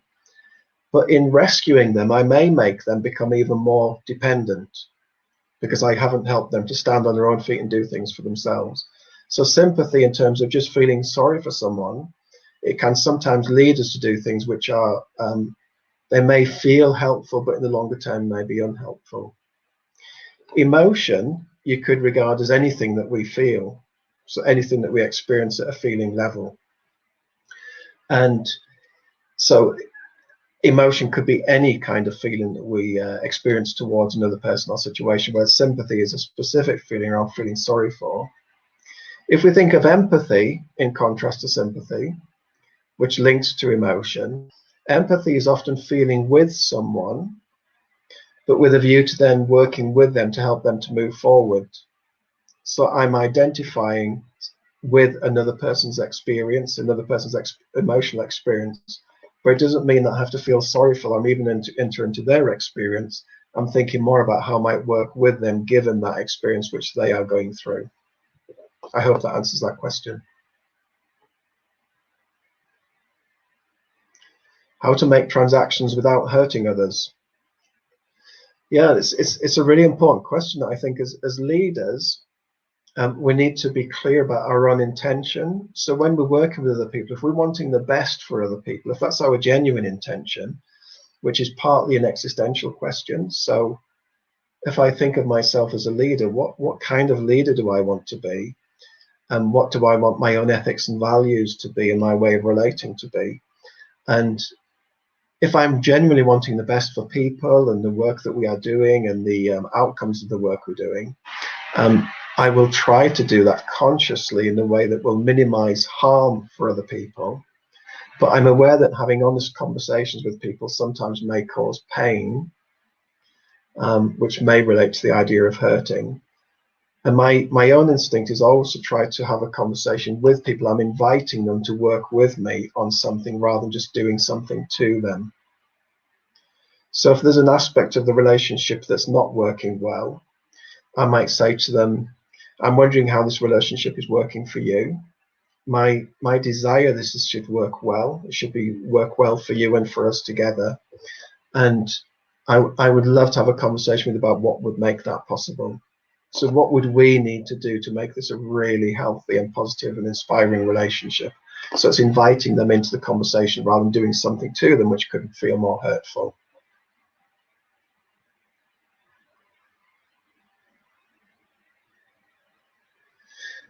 Oh, now this is a technical question. Now, I will try to answer this question, but I'm not a cognitive behavioral therapist or a rational behavioral emotive therapist, so I will attempt it.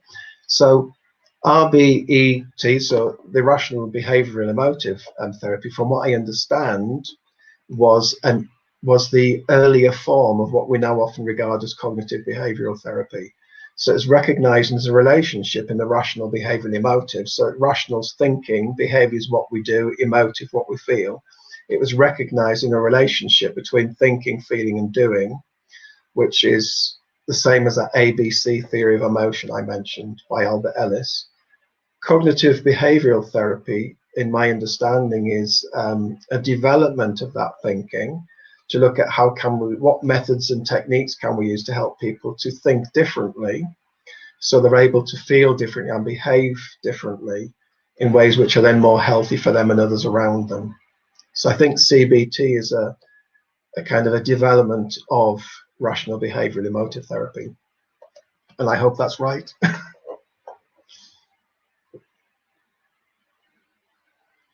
Can I be an influence without having lots of money or experiences for being a leader?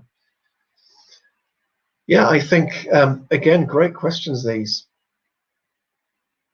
I think the issue of money there, I guess, maybe relates to this idea of what incentivizes people. So some people will be incentivized by money. So it's like, I will do this if you will pay me for it. And if you don't have money available to do it, it's difficult then to work out how you might incentivize somebody if that is the only thing that matters to them. Having said that, most people in my experience are motivated by other things as well as maybe money. And so that's where some of the existential questions can be useful to have. I might say to the person, do you know, when you come to work, you are choosing to do this. You could choose to do other things, but you are choosing to work here, choosing to do this job. So what makes a great day for you? So when you leave at the end of the day, what has made this amazing for you? And they will usually say something more than just money, something that mattered. I managed to make a difference. I managed to achieve a goal that I was working on. I had a sense of success in doing it. And then you can work with a person and say, so how might we work together in such a way that gives you more possibilities for achieving those things that matter to you more of the time? And that's how you can work with a person to influence change, even if on the face of it, they say they're just looking for money and such. So to me, it's working with around the things that matter to them as far as you can. If I could give just one quick example, if I can give, and I'll go to this, another great question. I mentioned my partner, Jasmine, in the Philippines, and Jasmine is someone who lives and works among the poorest people in the Philippines, and I have never seen such a powerful influencer in my life as a leader. And she influences by her example, and she behaves in such a way that other people are drawn to follow her, but without any financial transactions or money. She is so purposeful and so loving in her life that other people feel inspired to follow that. And to me, that's a way of influencing through role modeling. Sorry, I missed that question. Right, what is the best behavior that you can give in front of the person you hate? Whoa, this is a difficult one, isn't it? If there's somebody you're working with and you hate this person, if this person is a nightmare to work with, and I have worked with some people who I have found a complete nightmare to work with, the only thing I could say in that situation is you may want to try to understand what's happening for them, why they're behaving like that, and you may not be able to work it out. But you can choose how you will conduct yourself. So I will try as a leader to, again, it's the existential question. I will choose the person that I want to be as a leader, and I will try to behave in that way, irrespective of how the other person behaves. So it comes down to a question about your own values, your own beliefs, the choices you want to make about your own leadership, rather than being overly influenced by what they do. But it can be very difficult to handle that kind of situation. And I would say if you're facing that situation with somebody that's impossible to work with, then do look for support with other people that you can trust to help you as you work on that journey of working with them. if you're not able to remove them from that situation or yourself from the situation, to find support to help you to deal with that so it doesn't become damaging for you.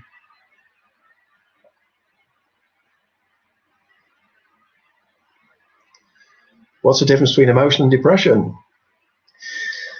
Yeah, so again, I will attempt to answer the question, but I'm not a qualified therapist. So my own field is in coaching, psychological coaching rather than therapy. But my understanding is, so emotion, as we mentioned before, is emotion is an expression of any feeling. So it could be happy, sad, angry, frustrated, and joyful. Depression is a particular mental and emotional and behavioral state, which is often characterized by feelings of helplessness, feelings of hopelessness, feelings of inability to cope, feeling like there is no possibility of a worthwhile future that I can find or make for myself. So depression, if you like, is a particular psychological state, whereas emotion is more, it could be any psychological state.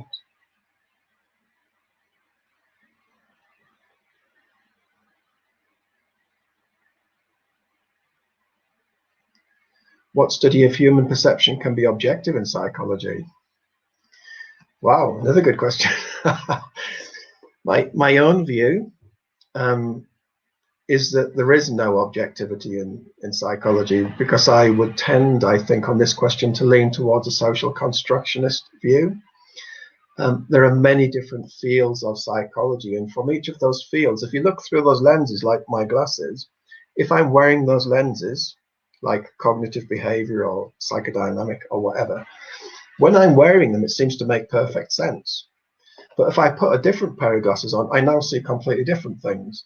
So my sense is that in my own practice, what I try to do is to explore different fields of psychology and try to learn what I can from them, but hold all of them lightly and draw from them what I find useful, but without trying to accept everything that's said or taught in all fields, because I struggle to imagine how there can be an objective field in psychology, because so many psychological ideas are based on beliefs and assumptions and worldviews and things which are deeper than that.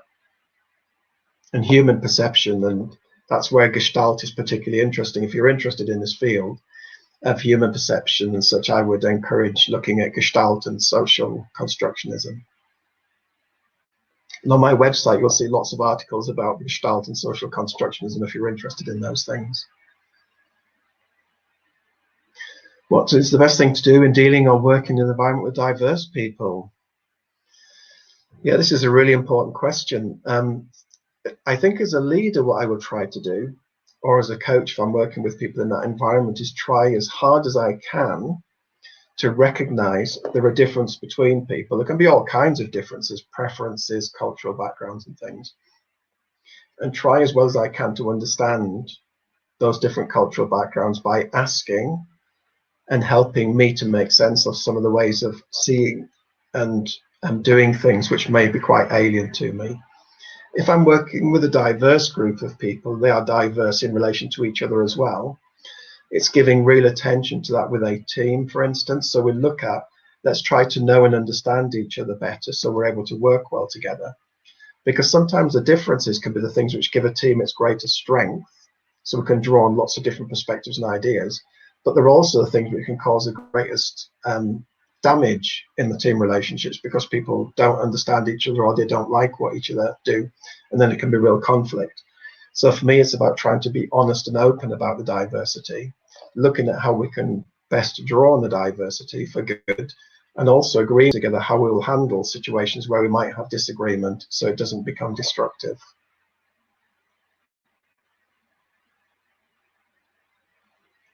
So how do you make colleagues open to us in order to read their situational feelings? Yeah, this is a good one, isn't it? Because what if you're working with somebody who's not willing to open up? What if they don't want to share with you how they are? Again, I think as a leader, we can only be invitational in our approach. So we can say to a person, I really want you to succeed. So this is the work you're doing. This is the teams you're working with. And my genuine heart's desire, if that's my purpose, is for you to succeed in this. And I would love to have a conversation about, from your point of view, what's going well and what would make it even better as we move forward. So what's going well can be a great question around building on a positive experience. And even better if we'll start to tap into the things that matter to them. And if they say, well, I think it'd be even better if we did this, you've now got an idea of what it is that motivates them. So I will often use this formula. It's WWW, which means what went well, or you could say what's going well. So ask the person. So as you think back over your work over the last week or so, what's going well? That will help you to understand what matters to them. And then if you say to them, so as we think forward, what would make it even better if, that's the EBI, that will also give you a sense of what matters to them. And then you could say, okay, so what would need to happen so that what you want to happen, that would happen more like that more of the time. What would you need from me for that to work? And then that then can start to open a conversation. But it's different to going straight into what motivates you, where a person might, I don't know how to answer that. Yeah.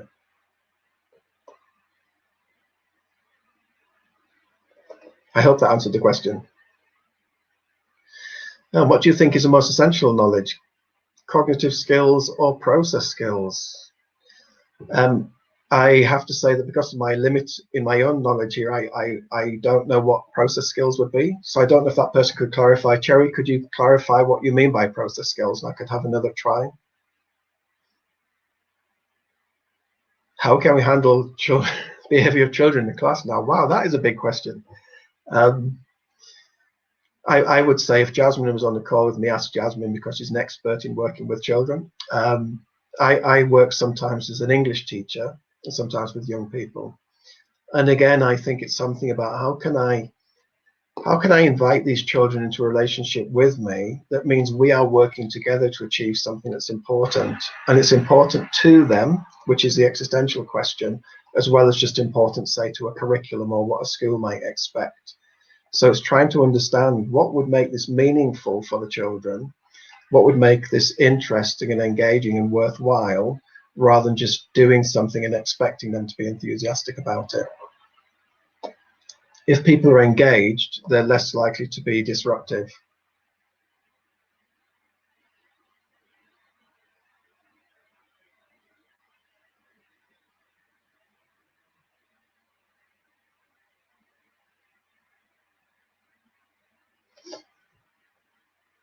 I'm wondering if, so Cherry posed a question about cognitive and processes. Has Cherry managed to come back with something slightly different so I can try to respond to that question?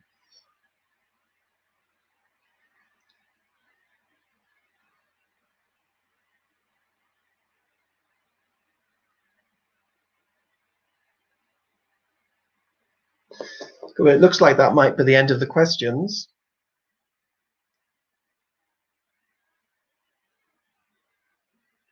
So maybe at this stage, if I could say thank you for the opportunity to share some of these ideas with you. I hope it's something that you found interesting and useful.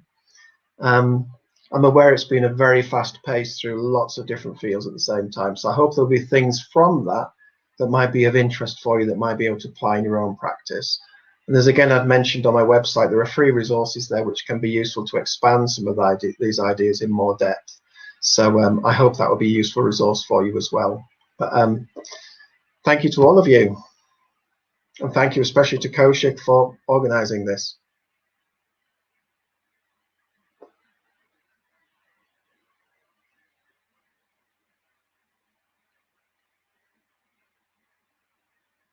So Kaushik, if you can still hear me, I think that's back to you now to close. Yeah, sorry, sir, sorry. Actually, if you want my opinion, then I would like to say only one sentence, that is, see you in the next session, or see you in another session. Good. Well, thank you, Kaushik, for your invitation, and thank you to all of the group for taking part in the webinar today. Yeah, so thank you so much for giving us your valuable time and share your knowledge with us. And I would like to thank you, dear audience, for attending today's session. I hope you learned something new and you will implement it in your life. Thank you so much for being with us. Thank you so much, sir.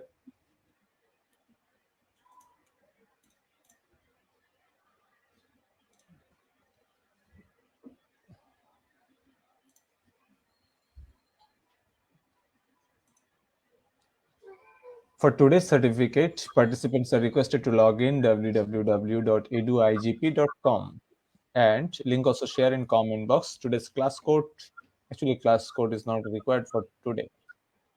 Okay. And on the other side, if our webinars helps you a little bit, humble request to you that please leave a review, recommend in our page and website, and spread the information with your friends. Our next webinar will be held on Discovering Your Genius at 14th February. Oh no. No. Valentine's Day. Yeah. 14th February is actually it's held on for us. It's Learning Day. It's not Valentine Day. It's Learning Day for us. Mm.